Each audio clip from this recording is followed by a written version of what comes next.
Hello and Happy New Year, New Mexico. Welcome to the first episode of 2026 of Around the Roundhouse, a podcast featuring the policies, politics, and personalities of the land of enchantment. My name is Daniel Chacón, and I'm the State House reporter for the Santa Fe New Mexican. Our guest this week is State Representative Nathan Small, a Las Cruces Democrat who serves as chairman of the Legislative Finance Committee. The committee, which includes lawmakers from both chambers and both sides of the aisle, this week released its budget recommendation for fiscal year 2027, which promises to be a big topic of discussion during the 30-day legislative session that begins January 20th. The committee's recommendation calls for $11.1 billion in spending, which represents a 2.5% increase over the current fiscal year. It includes $1.7 billion in one-time appropriations, including $328 million for transportation projects and $227 million for water projects, both very important to New Mexicans. But what it doesn't do is it doesn't fully fund Governor Michelle Lujan Grisham's highly touted initiative to provide taxpayer-funded childcare to every family in New Mexico, regardless of income, setting up a potential showdown between lawmakers and the governor in her last legislative session of her tenure. All topics I'm hoping to discuss with Chairman Small. Chairman, thank you so much for joining us today. It's great to see you. Daniel, what a treat! It is really great to be on here with you, to see you, and I'm really tickled to be here. Excited to dive into the topics as you outlined them, and it's always fun to get to visit. And this will be kind of a first time for me on this kind of a podcast. As I was telling you, I always check out when you release a new episode, and so it's very fun. I won't lie, I'm a little nervous, but I'm excited to dive in. Well, what I always tell folks is that I got into print journalism for a purpose because it's easy to hit delete when you're writing a story. Yeah. But we'll get through this together. I'll make it as painless as possible. And Chairman, before we jump into the numbers, and by the way, I wore green today in your honor since we'll be talking about money. That's right. But Yeah. before we jump into the numbers, tell us a little bit about yourself and growing up in El Cerro Mission, which quite honestly, I had never even heard of and had to look up on a map. Yeah, I love that. I love that. So, El Cerro Mission, which is just to the east of Los Lunas, New Mexico, kind of central New Mexico, in the shadow of the Manzano Mountains. We moved out there full time for when I started before third grade. And my mom actually took a job she got a teaching job at the prison there in Los Lunas. I was very fortunate to grow up around horses and to grow up with a very close connection to the outdoors, particularly through my maternal grandparents out in Grants, New Mexico. They lived off of Lobo Canyon Road.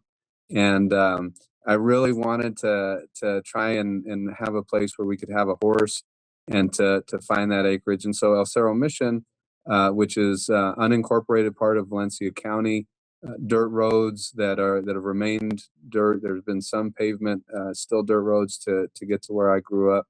And it was a very special place. And for me, it's always, when I'm going up and down I-25, just got to, 293, close to 294,000 miles on a 2008 Prius. If ever I can stop in there to see my mom, I do. And it's a place where you could go rabbit hunting. We built a little basketball hoop there in part of the yard, and so many a long day on the bus, early mornings, bouncing over pothole, sort of the ruts, and then coming back and with kiddos from who, like me, grew up in really incredible homes. And we moved out there in our one room or sort of single wide trailer that added on to in a bunch of different ways. Built a barn with my mom and brother. all kinds of good memories. I know we don't want to take the whole time to talk about it. One thing that can kind of give you a flavor, there were snakes there at the house. One time, my mom came home to the house, and there was a bull snake that was essentially in the bathroom, in the bathtub, and she was convinced that my brother and I, as a gift, had given her that snake there, and we put it in the bathtub. We actually didn't. But we did release the snake together a little bit later, up in the foothills of the Manzano Mountains. But a very special place, a community that's continued to grow some, and now there's a brand new high school, a middle school. I was just out there recently. Super interesting to see.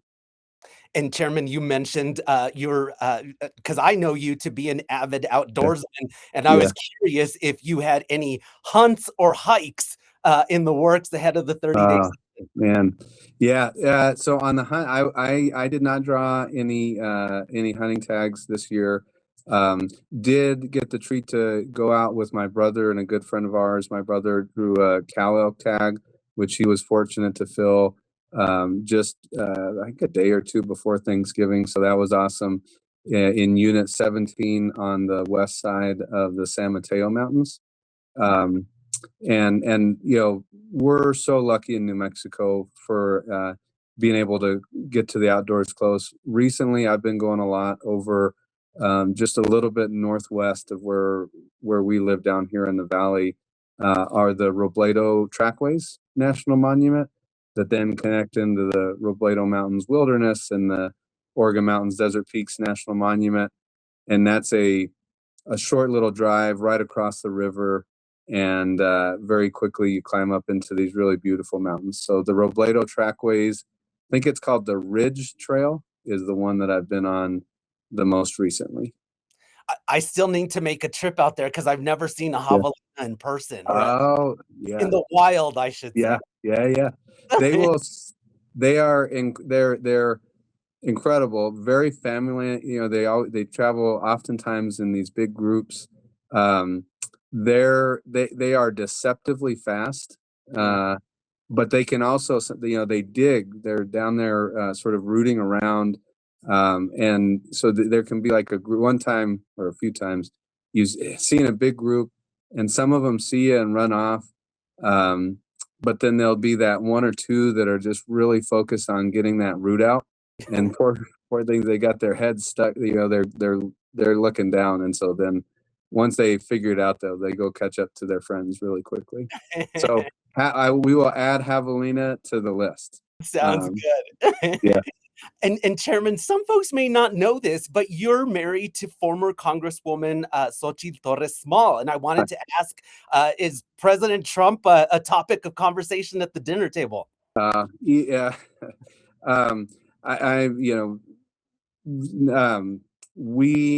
We've been in sort of different parts of public life. She actually served as the field director for former Senator Tom Udall. And then, the time in Congress and the time with the Department of Agriculture, all to say, we actually went through a long time of just really focusing on catching up. And so, while, there are a lot of different things to work through, one of the most special things actually is there was a few years there where we didn't really get the chance to take some of the long road trips. We'd go up during the holidays to visit her maternal grandparents in Southwest Colorado. Oh. And so you're driving through so much of New Mexico in wintertime. And those, early on, and we'd be sometimes reading a Tony Hillerman book or something like that. So that's been some of the most special time to get to catch up on. Awesome. Yeah. And Chairman, correct me if I'm wrong, but you've served as chairman of the LFC for about a year now, which seems like a huge responsibility. And I'm curious, is it a tough assignment, and do you have more sleepless nights than usual? The most sleepless nights I think were honestly, when I was first named chairman for the House Appropriations Committee, with LFC, it is certainly an incredible responsibility, but it's much more than that. It's an incredible opportunity. You get the chance to work with really incredible legislators. You know, communities are so excited to welcome the community or the committee. And this year, you know, we went all the way from Tucumcari to Taos, got to go to Mosquero, Representative Jack Chatfield's hometown. So I think I certainly see it as more of a privilege and an opportunity. And there's obviously a lot of work, but everybody else is really digging in, kind of pushing that extra mile. So not as many sleepless nights, long nights on travel. This time to get out there to Tucumcari, where we were starting early in the morning. There's sometimes I end up driving, you know, as like as not, sometimes very early in the morning. So it's more, I think it may be more early mornings than sleepless nights. Okay. And sir, you touched on this, the LFC traveling across the state, and this is a little bit of a process question, but help us understand how the LFC develops its budget recommendation, because it certainly doesn't happen overnight. That's right. You know, year-round process, you're exactly right. I think, you know, so much of this is enabled by the year-round LFC professional staff. This is a professional, nonpartisan staff that is filled in many cases with New Mexicans. I always like to point out that our chief economist from Las Cruces, New Mexico, and they are the backbone of it. I think the you know, maybe you'd say the nervous system, the backbone, you know, the members, they are working throughout the year in these monthly meetings where we travel to different communities. We've instituted, and with Director Salee, kind of opportunities, often web-based, to do whether it's subcommittee meetings or deeper dives on certain areas. CYFD has been something over the past several years. It's been a part that Vice Chair Munoz really started looking into. We've continued to work on that. We had a natural resources subcommittee. So you kind of expect that week, a month, where the committee is sort of in place. And then the other 3 weeks, there'll be often as not something that's more of a webinar, or a way to get folks together remotely. And then once we get into September, you start hearing every agency budget. Okay. The revenue estimate always comes out in August. That's developed by Consensus Revenue Estimating Group. And then we start hearing every single agency budget in the state in September, October, November, and then you know, we come into December, where you're still hearing a few of the biggest budgets, and then the budget recommendation is voted upon. Now that part of the budget process is complete, give us some of the highlights of the budget and what were lawmakers' priorities for FY27. You know, I think there are a number of shared priorities. There's a great deal of pride. One, you know, it's worth taking a step back, because when we look at you know, a year ago, oil prices are down over 20%. There is a great deal more economic uncertainty. We've seen the trade wars, the tariffs. You know, it increasingly seems like something new chaos kind of coming out of Washington, D.C. And then the overall funding cuts that were instituted in July of 2025. So in any other sort of time period in New Mexico outside of the last few years, that 20% drop in an oil price, that would mean teachers being furloughed. That would impact public safety workers, others that perform vital functions in the state. One, I think there's a great deal of pride with the committee we're not in that position. In fact, we're in a position to continue to invest. When you look at the budget, on the recurring side, as you pointed out, 2.5% increase, that's really focused on the basics. A great deal of that is to lower out-of-pocket healthcare costs around insurance, and sort of maintenance, because we've made really historic investments across so many different areas of state government during the Lujan Grisham administration. When we look into the non-recurring side, I think there you see even more, a great many priorities play out. And that is everything from record investments in water across the state. And that's clean access, access to clean drinking water. That's dealing with wastewater treatment and challenges that have really beset communities all across the state. That is aquifer mapping. And then it's also, in the sort of stewarding our precious water resources. And there's a great deal of pride in that. The Strategic Water Reserve is one example. The River Stewards Program, record funding investments in both of those. We came out of the two special sessions where food and healthcare were sort of the very clear focus areas. The food part, I think we're going to look to continue to do some more of that as we go into the session. Housing, economic opportunity, and infrastructure. You mentioned the investments in transportation. Those I feel very confident saying are very strong and shared priorities. $100 million to the Opportunity Enterprise Fund.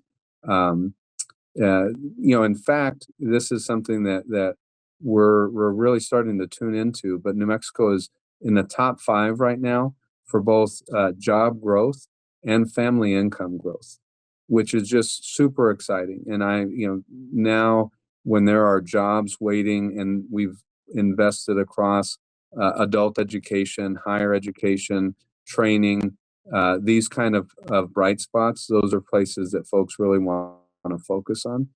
I'll point out another one on the recurring side. I think this year, for the first time in a few years, there is more investment into CYFD on a recurring level. In the past few years, it's been, obviously, as we all know, it's been incredibly challenging, and the committee hasn't felt the confidence to invest at a recurring level. I think that's starting to change a little bit, which is very positive. And there's also funding in there for a new medical school at the University of Mexico. That's burying the lead of doubling the medical school, right?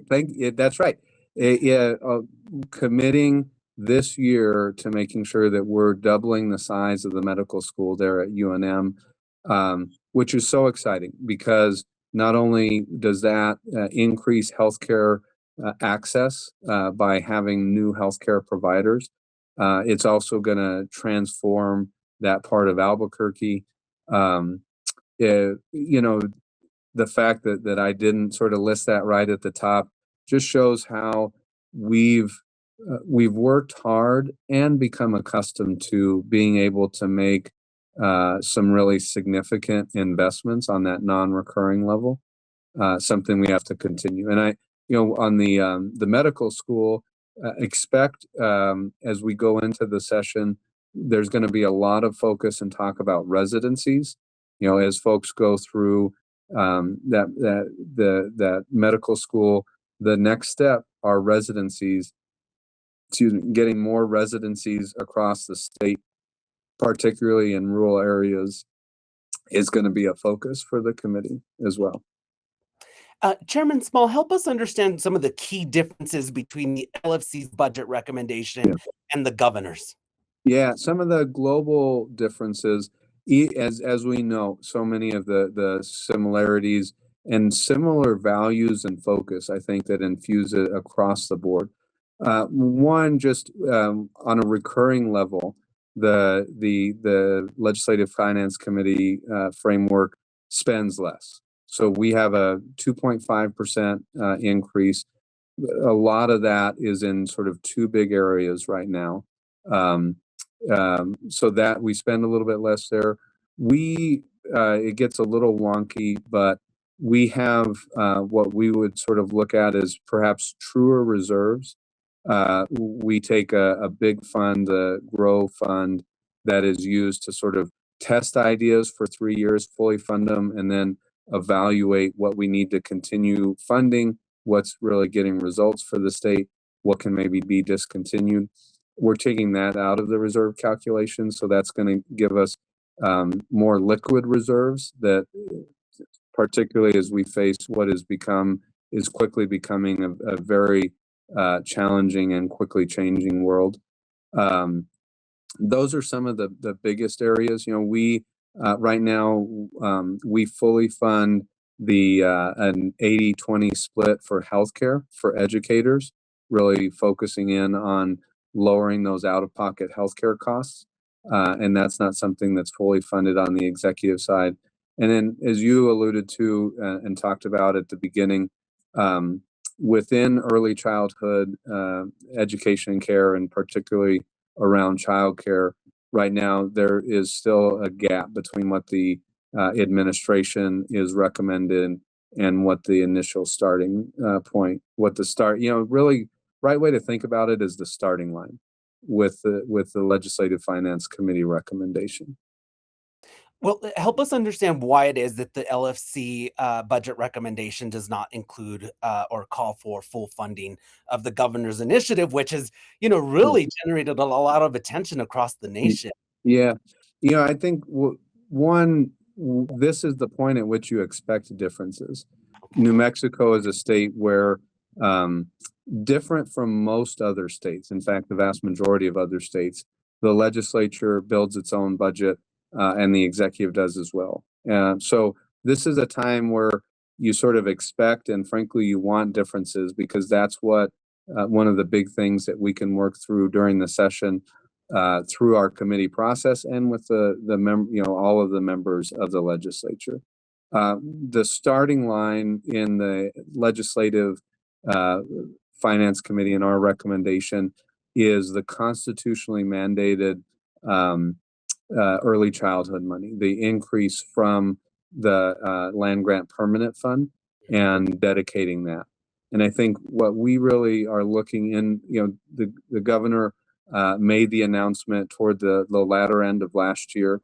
And this is a important opportunity and a really important time to take extra time on the details, to focus on implementation, to continually be asking about financial sustainability, because, truth be told, I think there is shared pride and shared dedication and a shared understanding that universally affordable, accessible, high quality childcare as a specific thing, and early childhood education are right at the center of our state's commitment to the families in our state, and our sort of what we're really basing how we make progress as a state on. So there's not a lot of disagreement over the value and the importance. There is, and there should be, a lot of focus on implementation, on financial sustainability, particularly after, in December, for the first time in several years, and really the first time during this administration outside of the COVID years, we saw a revenue downgrade. The FY25 and just what we've talked about as a state is, tariffs, trade wars, tax cuts for the wealthy, and funding cuts really significantly cut the inflows to the state. And so we have to be very mindful about that going forward. So if I'm hearing you correctly, Chairman, and I don't want to put words in your mouth, Yeah. there's room for negotiation, but we don't want to rush into some big initiative that will require long-term funding. The first part for sure. There is we are in constant communication, and there is a commitment to collaboration and working to get the best budget possible. And so I think that the starting line is certainly not the finish line. There are good conversations around financial sustainability. Different ways to think about it, guardrails, prioritization, the idea that right now we don't have enough childcare providers. And so sometimes when you have families who we'd think sort of need this service the most financially, are in some of the toughest situations, if there aren't sufficient providers, which we're working on, the governor and the executive are working very hard on, so there's a shared commitment there. But the sort of the something that we in the legislative research and some of the accountability, as I recall, for that, particularly at a younger age. So for the youngest kiddos, we think of them as infants and toddlers. There are not enough providers. Right. And that means sometimes that the families who need it most maybe aren't the first to get access to that completely free childcare, even though it could be transformed. So that's something to work on. That's not a judgment. That's not, hey, this is, that's just simply something that you work on. Different tools to do that. We've focused a great deal and invested in the wage and career lattice. And that's something that, expect to see more focus on. I know the administration is looking at that as well, because that is paying early childhood educators and childcare providers, more of what they're worth, frankly, and supporting them in furthering their tools, their education, because we know how impactful this is. And all of this has to come within that financial stability to have confidence that in 2, 3, 4 years time, the commitments that we're making, that we're going to be able to, without question, sort of hold those up as we continue to focus on the other things in the state. And you sort of, whether it's water, whether it's infrastructure, whether it's investments in public safety, our environment, all of those are places that there's been a great deal of emphasis that's been put. All at the same time as we've cut taxes well over $1 billion for New Mexicans since the beginning of the Lujan Grisham administration. Speaker Martinez, when he was vice chair and chair of the tax committee, and now Chair Lente, have done incredible work in that area, which is another way of sort of looking at and thinking about how there's been a great deal of work to make New Mexico more affordable, and we have to continue to stay focused on that.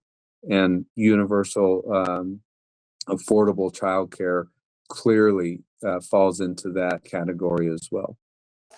Chairman, anybody who knows Governor Lujan Grisham knows that she is a very persistent person and works to get what she wants. But given that this is her last legislative session and this is her second and final term in office, does she have less leverage over the legislature? I think I don't think about it in those terms, honestly. I think particularly, as we're talking about universal access to affordable childcare, universal childcare. The first question is this a value and a priority that is broadly shared? Answer is yes.